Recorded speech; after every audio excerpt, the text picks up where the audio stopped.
Buenos días, en este día jueves vamos a iniciar, chicos, conversando un poco sobre los conflictos entre padres e hijos. Antes que todo, pues quiero dar gracias a Dios por este inicio de semana que hemos tenido y ya casi estamos finalizando la jornada lectiva, pero han demostrado mucha dedicación y trabajo a lo largo de todo el periodo. Quiero invitarlos a que sigan trabajando como lo han estado haciendo y recuerde que si usted tiene alguna dificultad, pues estamos para apoyarles, para servirles, pero lo más importante es la comunicación, que usted nos informe, ¿verdad?, a sus profesores si tiene alguna dificultad, algún problema, algún tema que no haya comprendido, para poder apoyarle en todo lo que nosotros podamos para su aprendizaje. Recordemos que en la etapa de la adolescencia es una etapa, valga la redundancia, propicia, en la cual pues todas las inquietudes, los pensamientos, la rebeldía de la juventud sale a la luz. Y muchas veces la falta de comunicación que tenemos con nuestros padres hace que nosotros caigamos en un momento de conflicto. Hay conflictos que quiere decir, ¿verdad?, que es algo en lo cual yo no estoy de acuerdo con la otra persona y por lo tanto ahí hay un roce, hay algo que no me gusta, no me parece, a la otra persona tampoco, pero recuerden que esa otra persona son sus padres. Los conflictos entre padres e hijos nosotros lo podemos abordar de una mejor manera. Usted como joven, como adolescente, como hijo, hija, debe de comprender que todo lo que sus papás hacen y dicen es por su propio bienestar. Nada de lo que ellos le estén diciendo a usted día con día en lo académico, en lo personal, es para molestarles, sino que es para un bien. La reflexión de este día dice que no existe la familia perfecta, solo existe la posibilidad de perdonar. ¿Qué significa eso? Tanto padres como hijos día con día nos equivocamos. Tenemos cierta dificultad para poder expresar sentimientos, para poder dar a conocer nuestras emociones, y cuando estamos enojados pues decimos y hacemos cosas que muchas veces no queremos. Su papá, su mamá, su abuelita, con quienes ustedes conviven, sus hermanos, no son perfectos. Usted no es perfecto, pero sí debe de tomar en cuenta que a partir de toda esa imperfección con la cual Dios nos ha creado, debemos de ir mejorando y viendo que esos conflictos que surgen con sus papás día con día tienen que tener una solución. Usted autoevalúese, piense qué está haciendo usted mal para que podamos nosotros ver más allá, ¿verdad? Si lo que en realidad yo estoy haciendo daña a mi papá o a mi mamá o a mi abuela, si lo que ellos hacen me dañan a mí, ¿cómo puedo yo hablar para que esos conflictos ya no existan? Hablando se solucionan las cosas, no callando, no llorando, no enojándome, no poniéndome rebelde. Créanme que como sus papás, pues ellos ya pasaron por esa etapa. Yo ya pasé por esa etapa y he visto, ¿verdad?, una gran diferencia en cuanto a cómo pienso yo ahora. Yo los invito, chicos, a que dejemos de lado ese conflicto, a que dejemos de lado ese sentimiento que muchas veces nosotros llegamos a tener con nuestros padres, que sentimos que no nos quieren, que no nos aprecian, que no valoran lo que hacemos. Pero ellos lo hacen por un bien, por el bien suyo. Estamos a tiempo de que ese conflicto con los padres pues mejore. Si algo no le gusta a usted, dígalo, expréselo, pero la clave es expresión con respeto. Esa es mi invitación para este día con respecto al contenido. ¿verdad? Que tiene que ver con nuestras emociones. Estamos en una etapa en la cual ya estamos cansados, agobiados, abrumados, frustrados de estar en casita. No podemos tener nuestra vida como queremos allá afuera, pero debemos de cuidarnos y cuiden a sus familiares, por favor. Bueno, seguimos, chicos, con el contenido, ¿verdad? Este día nosotros vamos a hablar sobre la prosa durante el Renacimiento. Para la prosa renacentista, recordemos nosotros que escribir en prosa es cuando lo hacemos de manera que no estamos contando sílabas, no estamos pendientes del tipo de rima, sino que lo hacemos de corrido, ¿verdad? Dentro de ello, este día vamos a hablar sobre el indicador de logros.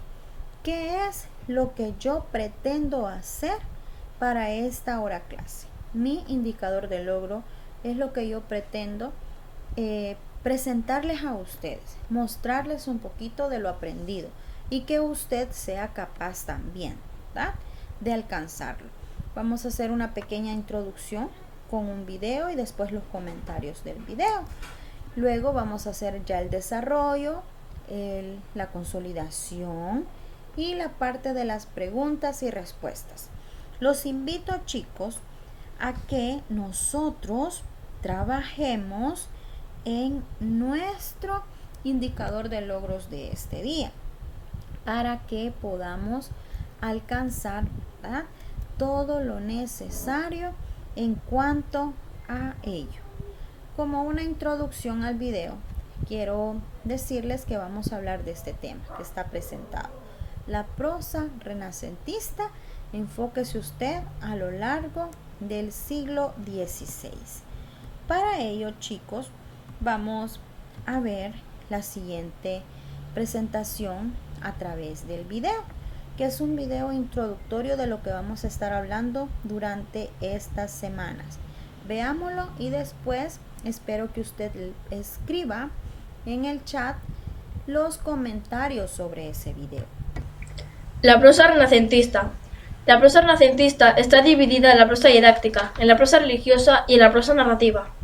En la prosa didáctica se utiliza el diálogo, la miscelánea y la historiografía, que son historias basadas en la conquista de América. La prosa narrativa, que en aquellos siglos solo se utilizaba para las novelas de Cervantes. También existen las novelas idealistas o fantásticas y las novelas realistas. En las idealistas o fantásticas, el protagonista es un héroe que siempre acaba triunfando. El ambiente es ficticio y suele tener un final feliz.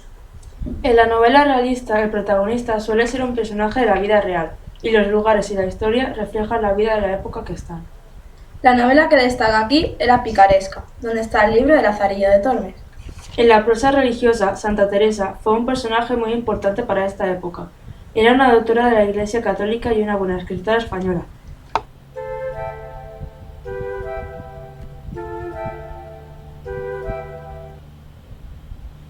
Muy bien, como usted pudo observar en el video, se está haciendo referencia a la parte introductoria sobre la prosa, ¿verdad?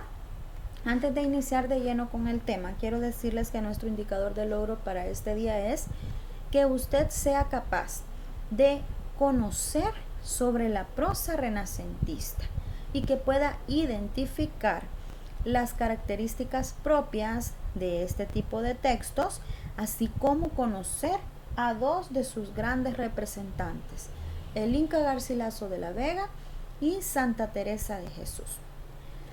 Recordemos que el Renacimiento es un movimiento cultural que se dio en el siglo XVI en España y que abarcó todas las artes, ¿verdad? Que no se nos olvide eso. Dentro de ello se escribió lírica, se escribió prosa, se escribió teatro. Ya hablamos sobre la lírica y sobre el teatro. En esta ocasión vamos a ir continuando con los temas con la prosa. A lo largo del siglo XVI, este subgénero, ¿verdad?, tuvo un gran éxito y se fue desarrollando por todo este tiempo. Durante la época El humanismo, que es un movimiento cultural que ya hablamos de él anteriormente, también busca que el ser humano pueda demostrar todo lo que es, desde su parte más compleja, ¿verdad?, para dar a conocer todo lo que tiene que ver con la moral, la política, el lenguaje, la ciencia, el arte, la historia, así como los sentimientos religiosos y la ficción.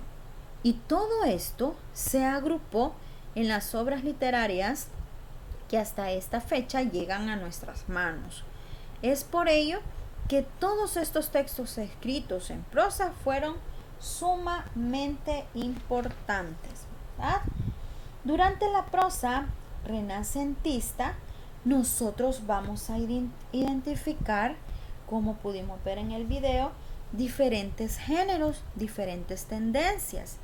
Una de ellas, de la que nos habla, son los géneros didácticos, ¿verdad? Estos géneros didácticos se van a dividir en dos. Están aquellos que son de tema profano y de tema religioso. Si usted puede ir viendo en esta parte, nosotros podemos fácilmente identificar la diferencia entre profano y religioso, ¿verdad? El tema profano quiere decir que es lo contrario a lo religioso. El tema profano nos va a hacer referencia a nosotros a lo siguiente, que son todos aquellos textos escritos sobre reflexiones que se hagan de la política, de la moral, de la educación del príncipe, el modelo de vida acorde a la naturaleza, la exposición de la vida y la cultura de los indios del Nuevo Mundo. Este último tema, ¿por qué? Pues porque acuérdese que con el Renacimiento es que se inicia en 1492 cuando se da el famoso descubrimiento de América, ¿verdad? Entonces es algo nuevo para los españoles, que a pesar de que ya América existía, estaban sus habitantes, sus raíces, su propia cultura, pero para los españoles esto era desconocido. Entonces fue uno de los temas importantes de los que los grandes cronistas nos van a hablar. ¿Por qué quiere decir didáctico? Pues acuérdese usted que la didáctica es enseñanza. Entonces, estos temas nos van a hablar a nosotros sobre algo que nos quiera dejar una gran enseñanza. Y la parte religiosa también está presente. ¿Qué es lo que nos va a enseñar? Primero, el interés por la vida piadosa.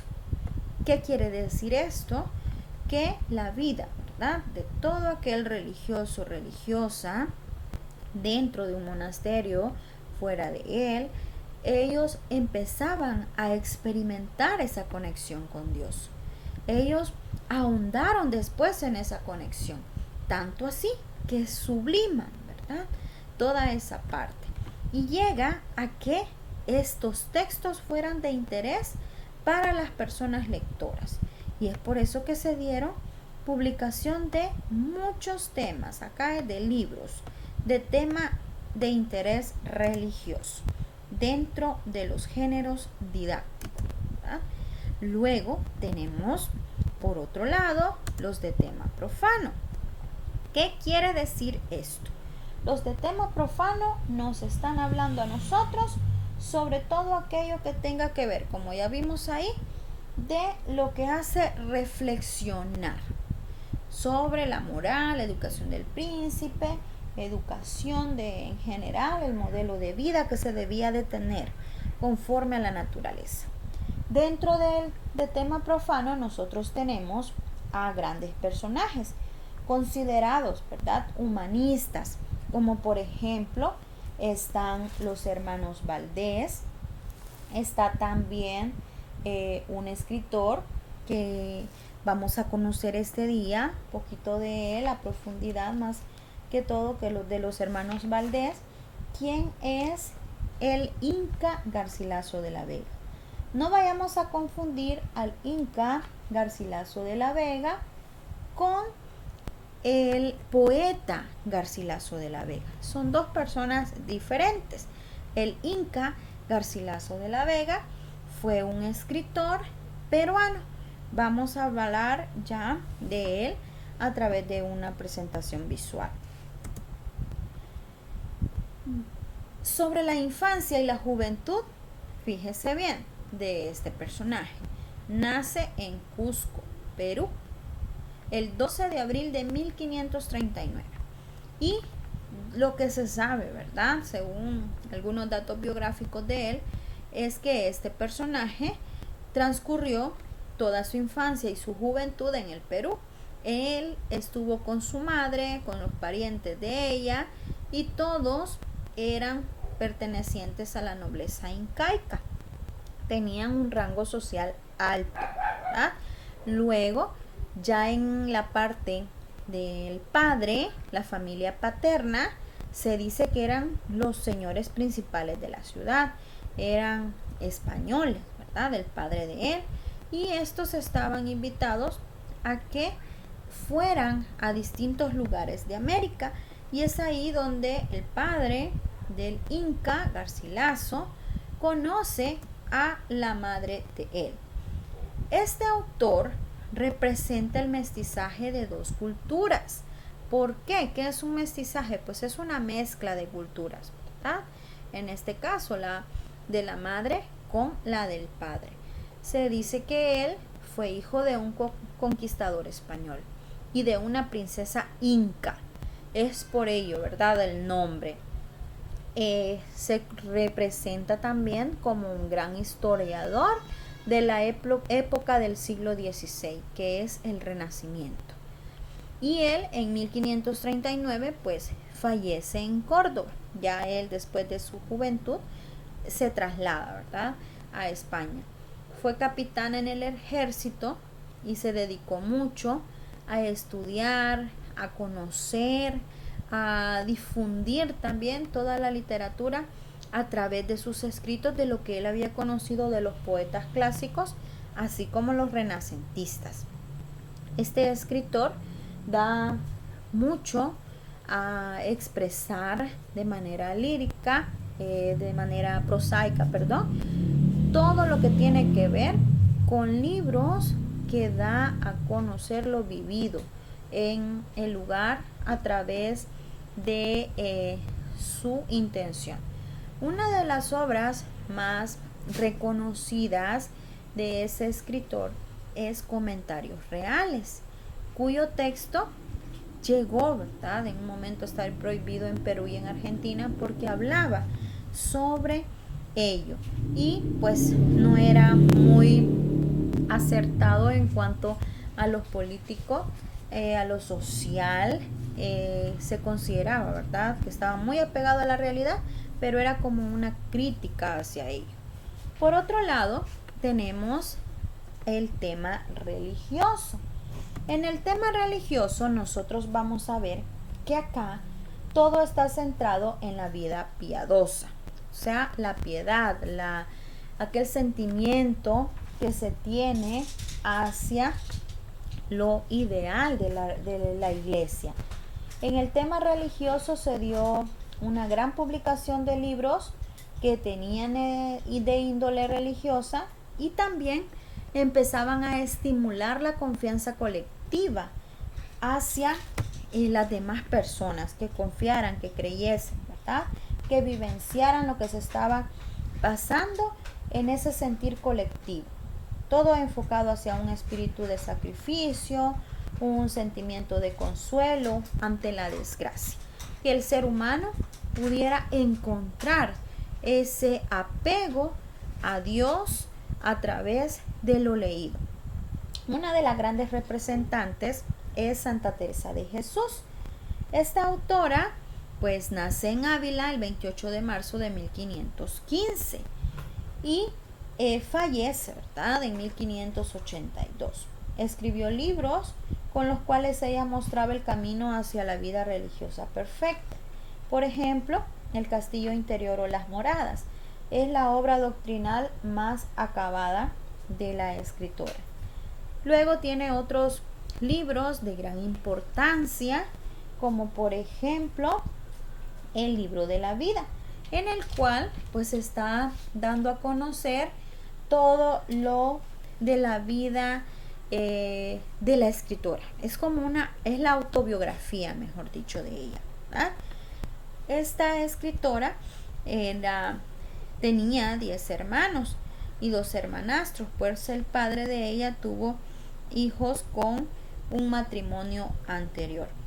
Santa Teresa escribió por iniciativa propia, pero la mayoría de sus textos no lo eran de esta manera, sino que los superiores, ¿verdad?, la involucraban mucho en la escritura y hacía que ella escribiera prácticamente para ellos. Las obras de ella son fruto de la obediencia a sus superiores. Es por ello, ¿verdad?, porque ella se plasmaba, o sea, se sentía, pero también estaba como forzada a escribir lo que sus superiores le decían. Ella pedía inspiración divina para así hacerlo. Y de esta manera, pues es como se ve el interés de que ella escriba sus experiencias y las enseñanzas que después quedan plasmadas en los libros. Así fue como comenzó, ¿verdad?, todos los escritos mayores, aceptando este encargo por obediencia, pero con un gran esfuerzo por su parte, porque ella sí pedía, ¿verdad?, esa inspiración divina. Hay un momento en la vida de Santa Teresa, según se dice, ¿verdad?, en la cual la Inquisición estuvo muy de cerca. Acuérdese que la Inquisición, este ministerio, ¿verdad?, estaba muy pendiente de que se escribieran todo lo que tenía que ver enfocado de manera positiva a la iglesia y no pues en contra de ella. Y por ello es que ellos estuvieron muy pendientes de todos los escritos de Santa Teresa y viendo que ella tuviera una vida recta en lo doctrinal, porque estamos hablando de un tema religioso dentro de la didáctica, que es la enseñanza. Los manuscritos de Santa Teresa, que se llama Meditaciones sobre el Cantar de los Cantares, lo quemó ella misma por orden de su confesor, en una época en que estaba prohibida la difusión de las Sagradas Escrituras en romance, ¿verdad? Este es un ejemplo de cómo podemos ver que se puede dar esa manera, ¿verdad?, el poder de la iglesia sobre los demás, en este caso sobre Santa Teresa de Jesús. Vamos a ver un video que nos habla un poquito sobre el Inca Garcilaso, para que aprovechemos lo que se nos dice ahí sobre la vida de este escritor y también podamos colocar, chicos, comentarios, no se le olvide, sobre lo que usted va aprendiendo, sobre lo que usted conoce. Vamos a ver el video.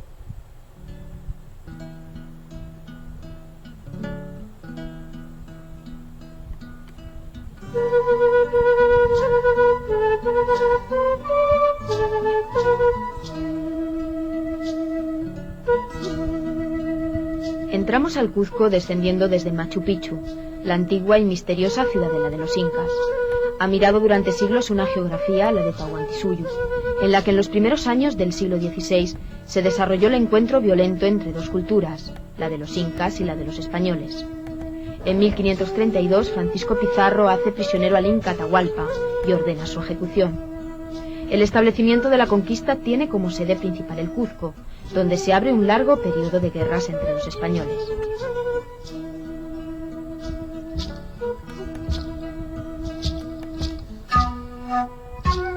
En 1538 el capitán de las tropas españolas, Sebastián Garcilaso de la Vega, se asentó en el Cuzco. De su unión con la princesa inca Chimpuoclo nació en el Cuzco en 1539 su hijo bautizado Gómez Suárez de Figueroa, quien sería el inca Garcilaso de la Vega. Su infancia transcurre en un palacio en el que se sientan a la mesa de su padre numerosos españoles que relatan sus experiencias de conquista. Pero las relaciones más íntimas las mantiene con los familiares de su madre. Esos dos universos confluyen en la formación del Inca, el español y el quechua. En 1560, tras la muerte de su padre, decide trasladarse a España. Se establece en Montilla, en Córdoba, donde su tío Alonso de Vargas se convierte en su protector. En 1568 se alista en el ejército para combatir el levantamiento de los moriscos en las Alpujarras y obtiene el grado de capitán. Tras este episodio de armas, en 1570 se refugia en Montilla. Su tío ha muerto. Le ha dejado varios privilegios y una situación económica desahogada que le permiten disfrutar de su retiro en Montilla y de una vida en la que va a prevalecer desde entonces el discurso de las letras. Traduce del italiano en esos años una de las obras principales del neoplatonismo, los diálogos de amor de León Hebreo, que aparecerá en 1590. En esa obra adopta su nombre de autor definitivo, Garcilaso de la Vega, el Inca, subrayando así sus dos mitades de mestizo orgulloso de serlo. Será precisamente la reconciliación de esos dos mundos dispares lo que constituya su proyecto obsesivo. También durante esos años conoce a Gonzalo Silvestre, uno de los participantes en la expedición a la Florida de Hernando de Soto, y comienza la escritura de La Florida del Inca, crónica de aquel episodio. En 1588 se traslada a vivir a Córdoba. Son los años de contacto con los círculos del humanismo cordobés y los años de escritura de la que sería su obra fundamental, los Comentarios Reales. El texto recorre la historia del Incario hasta la llegada de los españoles y es una reivindicación del pasado de su pueblo. Garcilaso fue un curioso indagador en la historia de América, pero también en su propia historia. En 1593 escribe La relación de la descendencia de Garci Pérez de Vargas, donde repasa su ilustre genealogía española y también, orgullosamente, la incaica. En los últimos años escribe la segunda parte de esos Comentarios Reales, con el título Historia General del Perú, que continúa reconstruyendo la historia a partir de la llegada de los españoles. En 1612, Garcilaso compra la Capilla de las Ánimas en la Catedral de Córdoba, donde quiere ser enterrado, y fallece 4 años después, entre el 22 y el 24 de abril de 1616 como fechas probables. En aquella capilla sus albaceas grabaron esta lápida: el Inca Garcilaso de la Vega, varón insigne, digno de perpetua memoria, ilustre en sangre, perito en letras, valiente en armas, hijo de Garcilaso de la Vega, de las casas de los duques de Feria e Infantado y de Elizabeth Paya, hermana de Huayna Capac, último emperador de las Indias. Comentó la Florida, tradujo a León Hebreo y compuso los Comentarios Reales.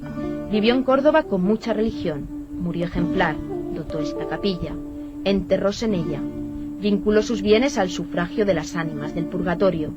Falleció a 22 de abril de 1616.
profano, como hemos visto en esta ocasión.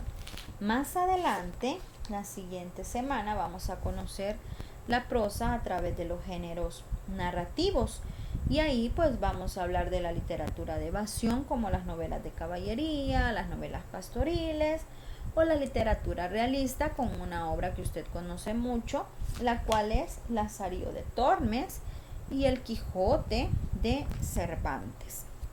En el género didáctico, en esta parte de la prosa de género didáctico, recordemos que es para dejar una enseñanza, y se divide en de tema profano, que tiene que ver toda aquella enseñanza a través de las reflexiones sobre lo que se estaba dando en el momento, el interés, ¿verdad? Lo del lenguaje, la política, la moral, la educación del príncipe, cómo debían de ser las personas, un modelo acorde a la naturaleza. También exponer, ¿verdad?, la vida, la cultura de los nuevos pueblos, del nuevo mundo, como ellos le conocían.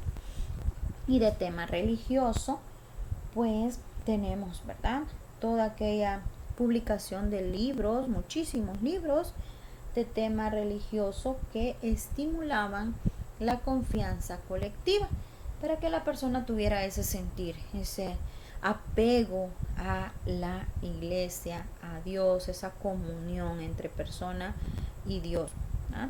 Y es a través de los grandes textos religiosos que han llegado hasta nuestras manos hoy en día. También conocimos un poquito sobre el Inca Garcilaso de la Vega, que ya les decía yo que no hay que confundirlo con el poeta Garcilaso de la Vega, son dos personas diferentes.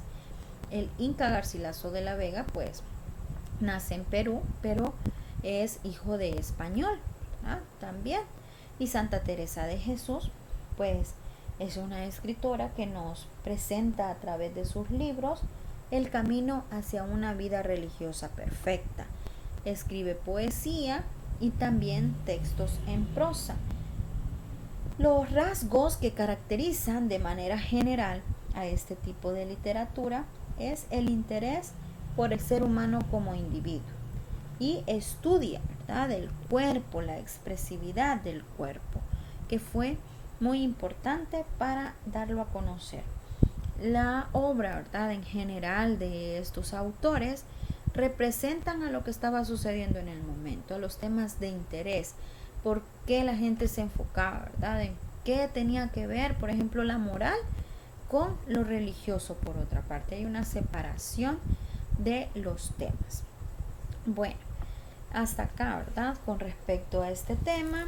La siguiente semana pues continuaremos hablando de la prosa durante el Renacimiento.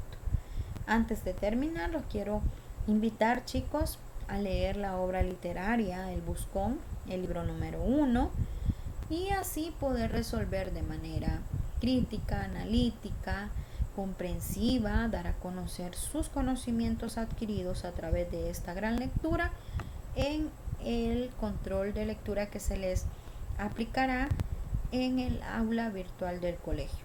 Recuerde, si tiene dudas, comentarios, usted los puede escribir en este momento o posteriormente escribirme a los medios que usted ya conoce para poder apoyarle en todo, ¿verdad?, lo que usted necesite sobre este o cualquier otro tema en el cual yo le pueda ayudar. Vamos a ir finalizando y por ello vamos a pasar a la siguiente sesión de preguntas y respuestas.